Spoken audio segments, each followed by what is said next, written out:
Red colour में भी जल सकती है। तो यदि आप येलो रीजनरेशन लाइट को अनदेखा कर देते हैं तो गाड़ी में सूट बढ़ने के कारण कुछ टाइम बाद डीपीएफ की यह लाइट लाल रंग में जलने लग जाएगी और स्क्रीन पर regeneration needed urgently go to dealer message flash होगा, जो इंडिकेट करता है कि गाड़ी में सूट का लेवल बहुत ज़्यादा हो गया है और रीजनरेशन की सख्त आवश्यकता है। इस कंडीशन में आप गाड़ी को तुरंत रोक दें और हमारे कस्टमर केयर नंबर या नज़दीकी एसएमएल सर्विस सेंटर से संपर्क करें। रेड रीजनरेशन लाइट को कभी भी नज़रअंदाज ना करें। ऐसा करने से कुछ समय बाद गाड़ी क्रीप मोड में चली जाएगी और आरपीएम 1500 से ऊपर नहीं बढ़ेंगे। इसके साथ साथ गाड़ी में लगे डीपीएफ को भी भारी नुकसान पहुंच सकता है। अब बढ़ते हैं मीटर सेट पर दी गई अगली लाइट, जो कि नॉक्स लाइट है।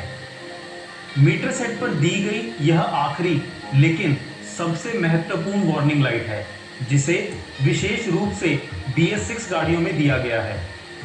अगर आपकी गाड़ी में कोई भी ऐसा फॉल्ट आ जाए जिससे गाड़ी के एग्जॉस्ट में हानिकारक कंपोनेंट्स आने लग जाएं, तो यह लैंप ऑन हो जाएगा और साथ ही LCD पर वार्निंग का साइन भी फ्लैश होगा।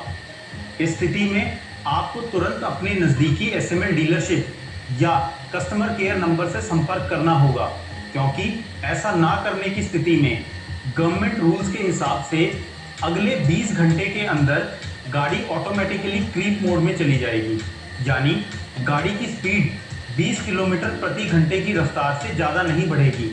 अब वीडियो में आगे बढ़ते हुए हम गाड़ी की हेल्थ और परफॉर्मेंस से रिलेटेड मीटर सेट LCD पर डिस्प्ले होने वाली इंपॉर्टेंट इन्फॉर्मेशन के बारे में बताते हैं। तो आइए जल्दी से इस इंफॉर्मेशन पर एक नज़र डालते हैं। यहाँ सबसे पहले आपको एक डिजिटल क्लॉक दी गई है। उसके बाद यहाँ पर आपको एटमॉस्फेरिक एयर टेम्परेचर दिखाया गया है। यह ओडोमीटर रीडिंग है, जिससे पता चलता है कि आपकी गाड़ी कितने किलोमीटर चल चुकी है।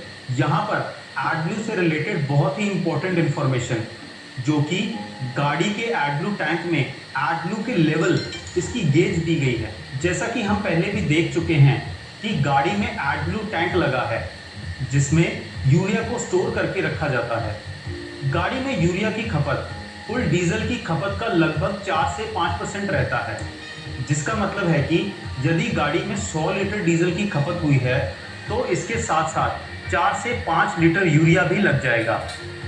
एडब्ल्यू टैंक में तकरीबन 14 लीटर एडब्ल्यू रिफिल हो जाता है। LCD पर हमें एडब्ल्यू लेवल की 8 बार्स दिखाई देती हैं। इन बार्स के कम होने पर आप एडब्ल्यू टैंक को जब चाहे रिफिल कर सकते हैं। अगर LCD पर एडब्ल्यू की 2 बार्स दिखाई दे रही हैं तो आप पूरी 10 लीटर की बकेट भी इसमें डाल सकते हैं। लेकिन जब LCD पर एडब्ल्यू का केवल एक बार रह जाए और वह ब्लिंक करने के साथ साथ आपको मीटर सेट से बीप की साउंड भी आने लगे, तो ऐसे में आपको तुरंत एडब्ल्यू टॉपअप करने की आवश्यकता है। ऐसा ना करने की स्थिति में गाड़ी ऑटोमेटिकली क्रीप मोड में चली जाएगी, यानी गाड़ी की स्पीड 20 किलोमीटर प्रति घंटे पर लिमिट हो जाएगी। आप कोशिश करें कि ऐसी स्थिति कभी ना आए, लेकिन अगर ऐसी स्थिति आ भी जाए जहां गाड़ी में पूरा एडब्ल्यू खत्म हो गया है और गाड़ी 20 किलोमीटर प्रति घंटे की स्पीड पर आ गई है, तो ऐसे में जब भी आप गाड़ी में दोबारा एडब्ल्यू को टॉपअप करेंगे तो ऑटोमेटिकली ये स्पीड रिस्ट्रिक्शन हट जाएगी और आपकी गाड़ी नॉर्मली चल पाएगी। दोस्तों, जैसा कि आप जानते हैं, BS6 टेक्नोलॉजी अभी कुछ समय पहले ही सन 2020 से भारत में आई है। इन 2 सालों में एडब्ल्यू से संबंधित हमारे बहुत से अनुभव रहे हैं, जो हम आपको बताना चाहेंगे और हम आशा करते हैं कि आप इन अनुभवों से सीख लेकर अपनी गाड़ी से और भी बेहतरीन परफॉर्मेंस ले पाएंगे। तो सबसे पहले आप ध्यान रखें कि आपको हमेशा अपनी गाड़ी के लिए SML इसूज़ू द्वारा रिकमेंडेड एडब्ल्यू का ही उपयोग करना है। हमने अपने वाहनों पर टेस्टिंग करके मार्केट में आसानी से मिलने वाले 7 ब्रांड्स के एडब्ल्यू को अप्रूव किया है, जो हैं ABI शावाटेक, विडॉल, Valvoline, Cummins, IOCL, NPL blue sky और एनकैम। यह एडब्ल्यू आप 10 लीटर पैकिंग की बकेट में हमारी डीलरशिप से खरीद कर ले जाएं और हमेशा अपने पास 1 से 2 बकेट एडब्ल्यू को स्टोर करके रखें। इसके अलावा यदि आप लोकल मेक या नॉन रिकमेंडेड एडब्ल्यू का इस्तेमाल करते हैं तो आपकी गाड़ी में ईजीटी से संबंधित बहुत तरह की समस्याएं आ सकती हैं और इससे गाड़ी की वारंटी भी खत्म हो जाएगी। नॉन रिकमेंडेड एडब्ल्यू डालने से आपकी गाड़ी से निकलने वाले एग्जॉस्ट में नॉक्स की मात्रा अधिक होने के कारण गाड़ी ऑटोमेटिकली क्रीप मोड में जा सकती है, जिससे गाड़ी की स्पीड 20 किलोमीटर प्रति घंटा से ऊपर नहीं जाएगी। इसके अलावा ईजीटी सिस्टम में यूरिया का जमना या सिस्टम में लगे महंगे सेंसर्स का खराब होना, इस तरह की प्रॉब्लम्स भी आ सकती हैं। दूसरा अनुभव जो हमने देखा है कि कई बार डीजल भरवाते समय पंप ऑपरेटर की लापरवाही से वह एडब्ल्यू टैंक में डीजल भर देता है, जिससे टैंक में लगे सप्लाई पंप को भारी नुकसान पहुंचता है। तो जब कभी भी आपको टैंक में एडब्ल्यू रिफिल करना है, हमेशा नई फनल का इस्तेमाल करें। डस्ट लगी हुई फनल या वो फनल जिसे डीजल या इंजन ऑयल डालने के लिए इस्तेमाल किया गया है, ऐसी फनल का इस्तेमाल ना करें। ऐसा करने से टैंक में लगे पंप को भारी नुकसान पहुंच सकता है। यहाँ पर आप इस नई एडब्ल्यू बकेट को देख सकते हैं, जिस पर SML का लोगो बना हुआ है। बकेट के ऊपर cut to seal open spot लिखा हुआ है। यहाँ से आप इसको कट करें और कट करने के बाद आप इस पाउट को बाहर की तरफ इस तरह खींचें। बकेट के साथ दी गई इस फनल को पैकेट से बाहर निकाल लें और स्पाउट पर अटैच कर दें। अब आप अपनी गाड़ी में यह एडब्ल्यू रिफिल कर सकते हैं। रिफिलिंग के बाद बकेट में कुछ एडब्ल्यू बच गया है तो उसे प्रॉपर ढक्कन के साथ सील करके वापस रख दें। बकेट के साथ दी गई फनल को एक बार इस्तेमाल करने के बाद फेंक दें। साथियों, जैसा कि आप अब तक देख ही चुके हैं कि BS6 गाड़ी में काफ़ी सारे नए इलेक्ट्रॉनिक सेंसर्स और एक्चुएटर्स लगे हुए हैं। तो ऐसे में आपकी गाड़ी पर जब भी कोई वेल्डिंग ऑपरेशन या कभी गाड़ी को जंप स्टार्ट करवाना पड़े तो कुछ बातों का खास ध्यान रखना होगा, जिससे इन सेंसर्स को होने वाले अनचाहे नुकसान से बचाया जा सके। तो पहले हम वेल्डिंग ऑपरेशन के बारे में बात कर लेते हैं। जैसा कि आपको पता ही है कि वेल्डिंग ऑपरेशन के टाइम बहुत ज़्यादा हाई वोल्टेज के करंट का इस्तेमाल किया जाता है, जिससे गाड़ी में लगे इलेक्ट्रॉनिक कंपोनेंट्स जैसे कि ECU, meter set, sensors, ABS, इन सबको बहुत नुकसान पहुंच सकता है। तो इन सबको इस नुकसान से बचाने के लिए वेल्डिंग ऑपरेशन शुरू करने से पहले कुछ बातों का खास ध्यान रखना होगा। सबसे पहले बैटरी के पॉजिटिव और नेगेटिव टर्मिनल को हटा दें। अब इंजन ECU के कपलर्स को खोल दें। ऐसा करने के लिए आप देख सकते हैं कि पहले इन लीवर्स को ऊपर की तरफ उठा दें और जब कपलर बाहर की तरफ आ जाए तो कपलर को ध्यान से निकाल लें।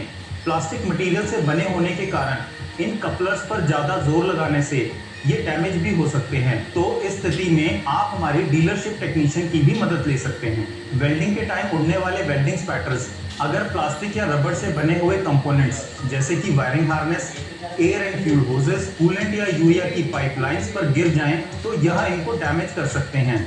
इसलिए वेल्डिंग शुरू करने से पहले आप गाड़ी के ऐसे सभी एरियाज को लकड़ी या लोहे की शीट से कवर कर दें जहां पर ये कंपोनेंट्स लगे हुए हैं। अब आगे बढ़ते हुए हम जंप स्टार्ट ऑपरेशन के बारे में जान लेते हैं।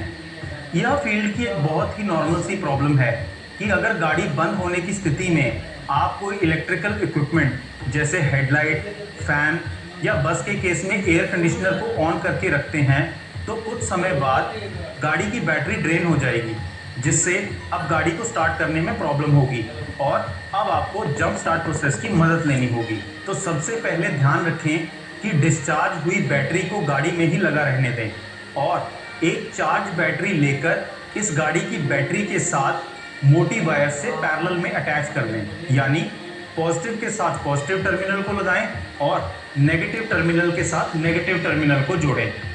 ऐसा करते ही मीटर सेट पर वोल्टेज भी बढ़ जाएगी। अब आप गाड़ी को स्टार्ट कर लें और इसके बाद पैरेलल में लगी हुई बैटरी को हटा दें। कभी कभी देखा गया है कि फील्ड में जंप स्टार्ट ऑपरेशन करने के लिए मैकेनिक गाड़ी की डिस्चार्ज बैटरी को हटाकर नई चार्ज बैटरी लगा देते हैं और गाड़ी स्टार्ट होते ही चार्ज बैटरी हटाकर डिस्चार्ज बैटरी को वापस लगा देते हैं। इस तरीके का इस्तेमाल गाड़ी पर ना करें, क्योंकि ऐसा करने से ऑल्टरनेटर और अन्य इलेक्ट्रिकल सिस्टम्स को नुकसान पहुंच सकता है। दोस्तों, अब तक आप अपनी BS6 गाड़ी के सिस्टम और रखरखाव के बारे में काफ़ी बातें जान चुके हैं, जिनको सही से फॉलो करने पर ना आपको केवल आपकी गाड़ी से एक बेहतरीन परफॉर्मेंस मिलेगी, बल्कि ब्रेकडाउन के चांसेस भी कम होंगे। एक बेहतरीन SML Isuzu प्रोडक्ट चुनने के लिए हम आपको एक बार फिर से बहुत बहुत शुभकामनाएं देते हैं और जाते जाते आपको कुछ ऐसी ड्राइविंग टिप्स के साथ छोड़ जाते हैं जिन्हें फॉलो करने पर आपको एक बेहतरीन प्रोडक्ट माइलेज और प्रोडक्ट लाइफ मिलेगी। तो सबसे पहले सुबह गाड़ी स्टार्ट करने के बाद गाड़ी को 1 मिनट तक आइडलिंग पर रहने दें और एकदम एक्सेलरेटर पेडल ना दबाएं, ताकि टर्बो चार्जर तक पर्याप्त मात्रा में इंजन ऑयल पहुंच सके। और ऐसे ही शाम को इंजन बंद करने से पहले गाड़ी को 1 मिनट तक आइडलिंग पर रहने दें। समय समय पर गाड़ी के टायर प्रेशर की जांच करते रहें और प्रेशर कम होने पर ओनर मैनुअल्स में दिए गए रिकमेंडेड टायर प्रेशर भी भरवाएं। अधिक या कम प्रेशर भरवाने से टायर जल्दी घिसेगा और लाइफ भी कम मिलेगी। गियर शिफ्टिंग के दौरान क्लच पेडल को पूरी तरह से दबाएं और जब ट्रैफिक में हो तो क्लच राइडिंग ना करें, बल्कि जरूरत के हिसाब से निचले गियर में शिफ्ट कर जाएं। गाड़ी चलाते समय अपने पैर को क्लच पर ना रखें, ऐसा करने से आपको एक बेहतरीन क्लच लाइफ मिलेगी।